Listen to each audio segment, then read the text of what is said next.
Hello, guys. Welcome back to the Little Potty Pod podcast. I've not been on here for a while. Don't ask why.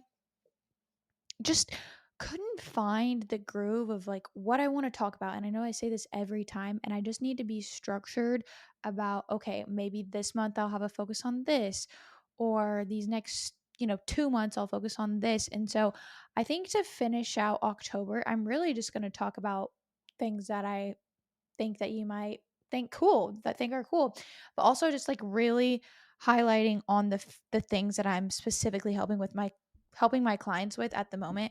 This microphone is just like not it's covering my whole face right now.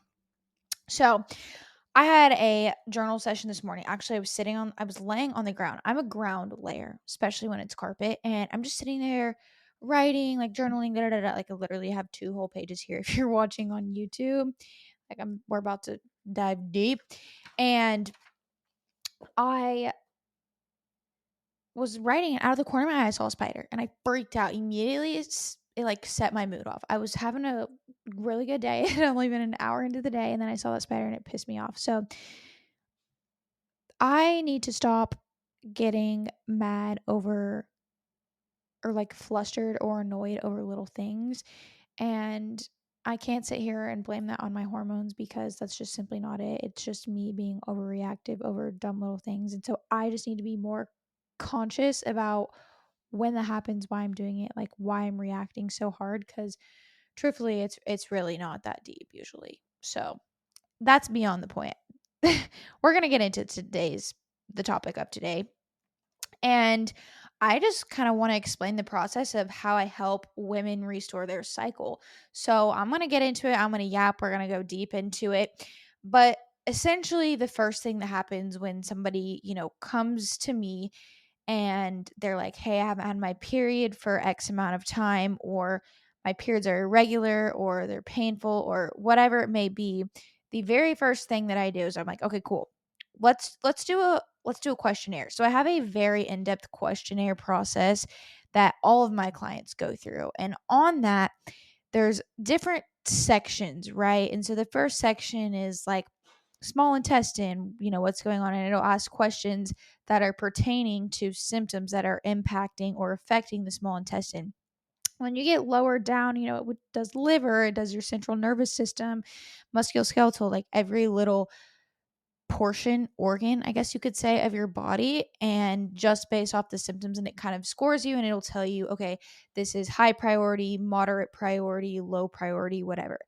Mostly every time, the ones when they answer the hormone questions, right, I know for sure hormones are always high priority when they don't have their cycle. And then the digestion ones are almost always moderate to high priority. And that's because your digestion plays a huge role in your hormones, because if you're not properly absorbing nutrients in food, or you have some sort of bacteria going on inside of your gut, your body is going to struggle to make the hormones that it needs to, one, carry out a cycle, two, absorb the nutrients, right?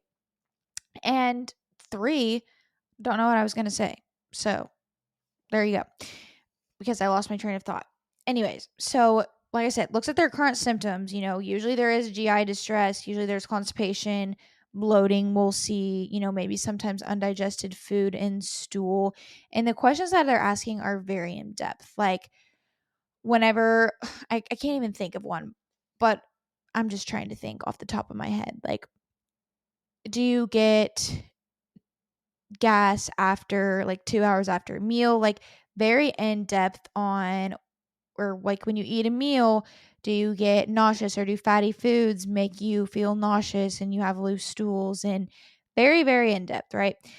So this, like I said, digestion impacts the hormone health. So once we kind of get that, right, I have them go through a process of sending me a food log so I can see, because obviously nutrition plays such a big part, and everybody overlooks this because they're like, oh, I think I'm eating healthy, right? I think I'm eating healthy. And I'll just throw in one of my clients for an example that, had a regular cycle. Come to find out, we just figured out she has PCOS.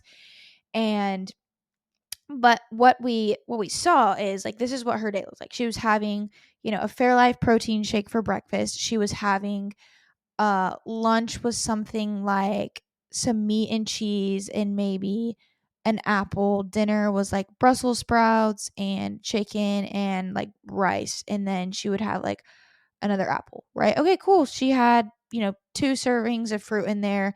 She had, maybe 70, 80, 90 grams of protein.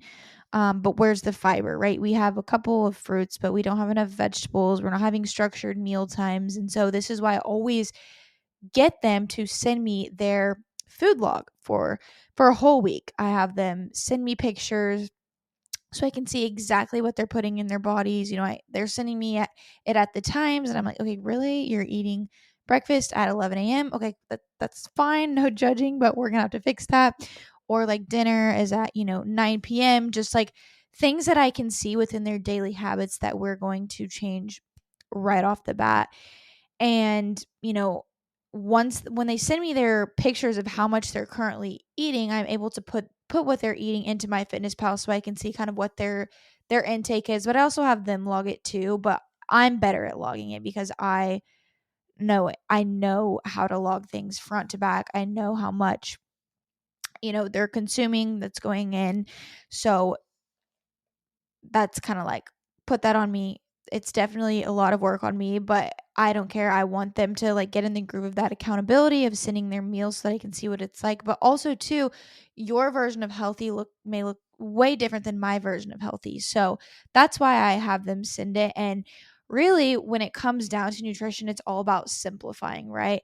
And we're used to eating like, what our family eats. So your family's eating, this is just an example, like a chicken Alfredo with sauce, and you're like, okay, well, this is healthy because like there's pasta, there's a little bit of vegetables, there's a little bit of protein, but there's heavy cream, there's cheese, there's flour, all of these things that you're not taking into consideration when you think, oh yeah, I'm eating like a healthy balanced meal, when it's actually not the greatest thing for you. So going back to the example of my client Allie, she sent me that, and I don't know what her intake was, maybe close to 1,300, 1,400 calories, not a lot of protein, not a lot of fiber. And so after she did that, I kind of went in, I was like, hey, this is what we need to do. We're going to put you on a little bit of anti-inflammatory. So I really, really gave her tons of fruits. I mean, lots and lots of fruits and lots of low inflammatory type of foods, sweet potato, zucchini, carrots. I'm trying to think. Uh, Green beans, not green beans. That is not what I meant to say. Asparagus, things that are really nutrient dense, has a lot of fiber that help with natural detoxification. Aloe vera juice, all the things to help support her guts, to help support liver detox. Because one thing too is she put in her intake form, like I said, is very in-depth, takes about 20 to 30 minutes to complete, that she drank a lot of alcohol, like 12 in a given week. And so we completely eliminated that. Her caffeine intake, we brought that down a lot too. And those are all the things that I literally need to know every single thing about your life and your lifestyle in order to be able to help you change and make a change in your cycle. So after I have them send their pics, right, I kind of, do the calorie intake, and I really try to keep calorie intake pretty similar to what they're doing. And I start almost increasing it right away. Um, for a little bit of time, I'll keep it similar just to build that consistency to see, but then I immediately am like, okay, cool. We need to really, really bump this. And so I bump it up like almost 300 to 400 calories. Like I need to get them in the groove of eating more, relying on nutrition for energy rather than caffeine for energy. And we really make everything very, very nutrient dense. And I make the meal plan specifically. It's not like, here's your macros, here you go, goodbye. No, I make the meal plan. And then once they're to a spot where they understand things, then they can go in and, kind of make the meal plan, put in swaps here and there to kind of fit. We make sure digestion is solid, right? So when they're sending their weekly check-ins, I'm making sure digestion is solid, adding supplements, maybe depending on their questionnaire. We're looking for regular form stools. We're looking for, on the Bristol Stool Chart, a 4.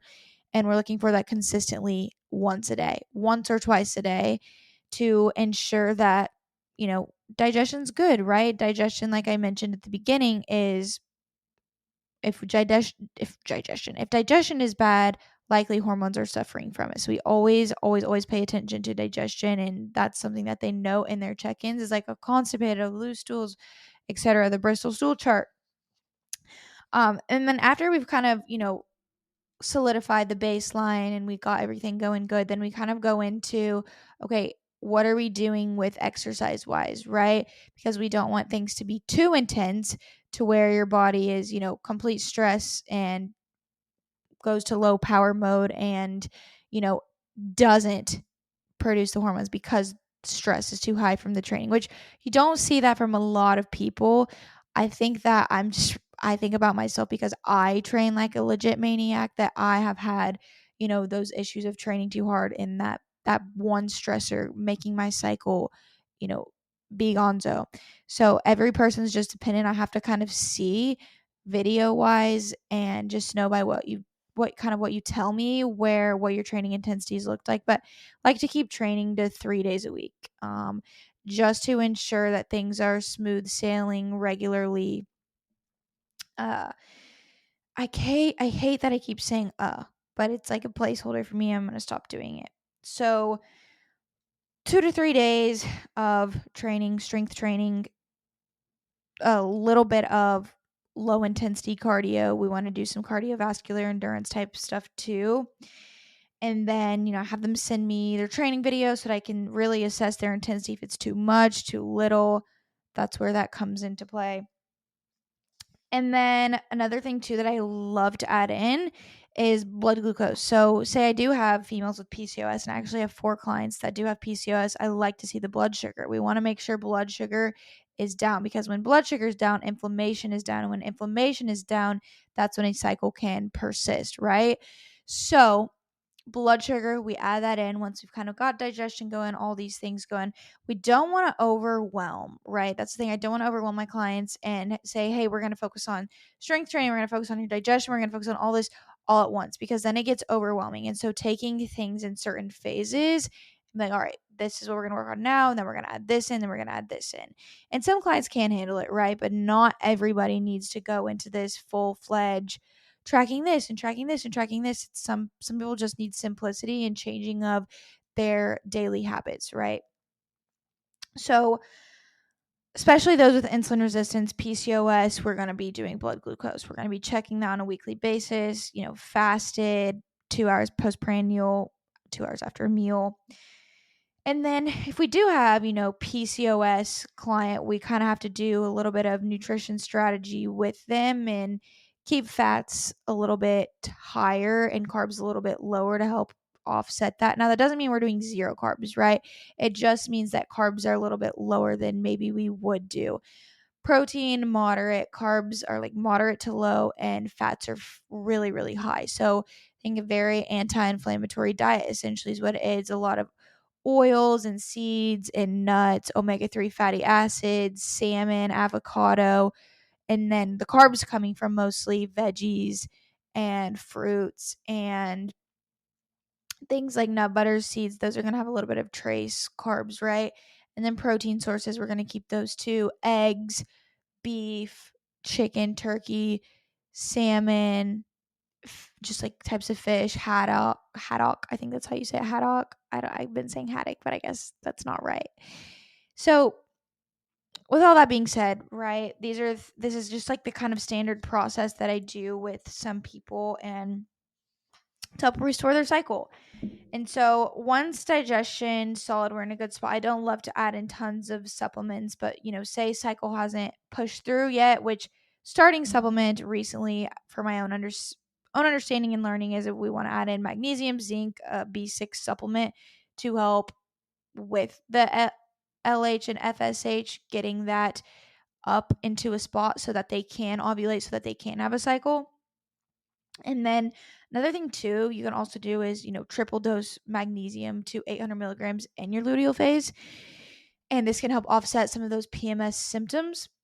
Another thing too is that I'm making sure that they have some sort of tracking device so that we can see their temperatures. Okay, is your temperature rising after you ovulate? Because temperatures are not rising after ovulation, likely cycle's not going to persist and push through. So we need that temperature to rise up. And we can do that with, like I said, supplementing the magnesium and the zinc. Chasteberry is also another option, but Oura Ring, a Garmin or Whoop, whatever tracks cycle or temperature, and you can use natural cycles. Or natural cycles, you can actually take your temperature every morning. That's what I did before I had the Aura, and I would take my temp under my tongue, and then it would sync to the app, and so you could see, the fluctuations, uh, where you're at in your cycle if you have a regular cycle. So what we see usually is cycle come back within 4 to 8 weeks of just changing diet, right?